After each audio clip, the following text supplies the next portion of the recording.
सुप्रभात मित्रों, आप सभी का स्वागत है मेरे YouTube चैनल भूपेंद्र कंडारी में। मित्रों, यूजीसी नेट 30 सितंबर को प्रथम पाली में जो प्रश्न पत्र हुआ था उसके कुछ प्रश्न मैं आपके सम्मुख लाया हूं। आशा करता हूं कि आपको ये वीडियो पसंद आएगा। आप मेरे चैनल को लाइक, सब्सक्राइब और शेयर जरूर करेंगे। मित्रों, 30 सितंबर को जो प्रथम पाली में जो पेपर हुआ था हिंदी साहित्य का, उसके संबंध में मैं कहना चाहता हूँ। पेपर में कुछ 20 या 30 या 25 क्वेश्चन ऐसे थे कि जो इजी थे, आसान थे।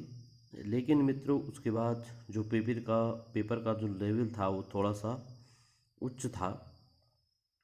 तो उसमें कुछ क्वेश्चन ऐसे थे जिनको जो संशयात्मक थे। अभी हमारे पास हमारा ना तो प्रश्न पत्र है ना आंसर की है, इसलिए अभी दुविधा बनी हुई है कि मेरिट का अनुमान लगाना थोड़ा सा कठिन है।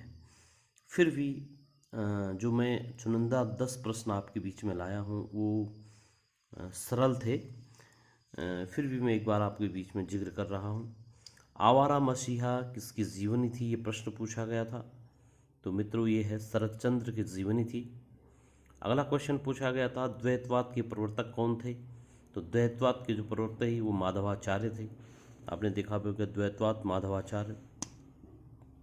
वंशीधर नामक वंशीधर नामक पात्र किस कहानी का था। वंशीधर जो पात्र था वह किस कहानी का था, ऐसा प्रश्न पूछा गया था।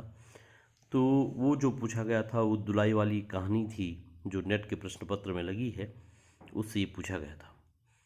प्रथम विश्व युद्ध की पृष्ठभूमि पर लिखी गई कहानी वो कौन सी थी, या प्रथम विश्व युद्ध पर जो कहानी लिखी गई थी तो वो था उसने कहा था कहानी, जो पूछा भी गया था।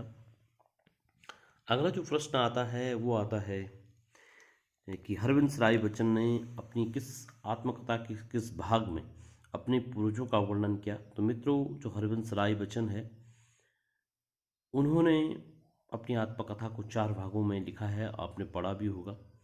तो उसमें क्या भूलूं क्या याद करूं, उसमें उन्होंने अपने पूर्वजों को याद किया है। अगला प्रश्न था उदासी संप्रदाय के प्रवर्तक कौन हैं। तो मित्रों, इसका प्रश्न का जो जवाब था वो आपका श्रीचंद हैं, उदासी संप्रदाय के प्रवर्तक। अगला जो प्रश्न आया था वो आया था मैत्री शरण गुप्त की रचना कौन सी नहीं है। तो बच्चे कंफ्यूज हो गए थे। मैत्री शरण गुप्त की जो रचना है वो भारत भारती है, राष्ट्र भारती नहीं है, ये हमें ध्यान देना था। तो राष्ट्र भारती जो 4 ऑप्शन थे उनमें से राष्ट्र भारती उनकी रचना नहीं थी। संत नामदेव के गुरु पूछे गए थे।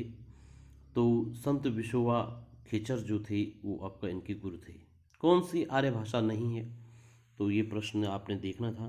तो आर्य भाषा जो नहीं थी वो आपका अरबी नहीं थी, अंग्रेजी भी आर्य भाषा थी। तो बच्चे थोड़ा सा कंफ्यूज हो गए थे और इसलिए बच्चों ने अंग्रेजी पर टिक किया है।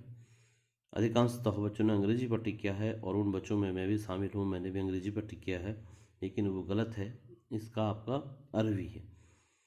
द्विविधि युगीन निबंधकार कौन नहीं है, ये प्रश्न पूछा गया था। कौन है नहीं, ये कौन है ये नहीं पूछा गया था, कौन नहीं है। तो ये आपका कुबेर नाथ राय नहीं है। तो इस प्रकार के ये चुनिंदा 10 प्रश्न थे जो मैंने आपके बीच में रखे हैं। आशा करता हूँ कि आपको ये वीडियो पसंद आया होगा। बहुत सारे मित्रों के सवाल आ रहे हैं कि हिंदी नेट की मेरिट कितनी जाएगी, इस प्रकार के प्रश्न बन आ रहे हैं बच्चों के। लेकिन अभी कुछ कहना संभव नहीं है, क्योंकि जब तक हमारे बीच में हमारे सम्मुख ऑफिशियल आंसर की नहीं आती है और हमारे प्रश्न पत्र हमारे सम्मुख नहीं होते हैं, तब तक हम कुछ भी नहीं कह सकते हैं। क्योंकि जो प्रथम पाली का पेपर है, ऐसा बच्चे बता रहे हैं कि प्रथम पाली का पेपर जो हिंदी विषय का था वो थोड़ा सा कठिन था, और द्वितीय पाली का जो पेपर था वो थोड़ा सा आसान था तुलनात्मक रूप से। और इसमें परसेंटाइल होता है, इस प्रकार एंटी परसेंटाइल में इसका वो देती है। तो अभी भी कुछ भी अनुमान लगाना थोड़ा असंभव है। लेकिन जैसे जैसे हमारे बीच में आंसर की और हमारा प्रश्न पत्र होगा उसके बाद ही कुछ सटीक अनुमान लगाया जा सकता है। इसके बाद मैं 10 प्रश्न और आपके बीच में लाऊंगा। आशा करता हूँ कि आपको ये वीडियो पसंद आए। आप सभी का बहुत बहुत धन्यवाद।